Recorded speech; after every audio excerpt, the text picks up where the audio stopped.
Now a Fox News alert. Millions of Ukrainian refugees are forced to leave their entire lives behind as Russia's invasion intensifies. Here to break down the psychological cost of war is family therapist George Fowler. George, thanks so much for joining me. If you could just tell my audience your personal journey from the NYPD to the fire department through 9/11 into providing mental health services now for people impacted by trauma. Yeah, thanks for having me, Dan. It's an honor.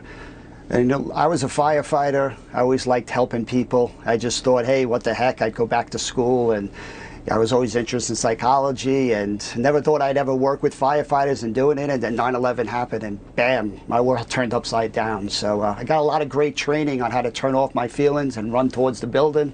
I didn't get a lot of help turning on those feelings and talking to my wife or kids. So that's really how I got involved and why I want to help other people do the same thing. Well, George, having experience in this space, what kind of lasting impacts do you think these horrors, these kids and adults are experiencing right now? What can this do long term to these people experiencing this? Yeah, it's pretty tragic. The long-term effects are horrible in almost everything we study. Depression, anxiety, post-traumatic stress, suicide, acting out behaviors, poor health. I mean, we just don't do well with that amount of trauma. Now, George, obviously human beings are designed to handle stress. Do you find, through your experience in 9/11, counseling firemen who went through the horror of that experience, you find that with the appropriate counseling and intervention that you can help people live relatively normal lives after going through a stress like this? Absolutely. I mean, there's so much hard science and research around how do you help people. We don't have to guess here. It's like a math equation. There's a lot of people that actually grow. It's called post-traumatic growth, right? They appreciate relationships more. They have more meaning and values. There's a lot of people that can grow from this experience.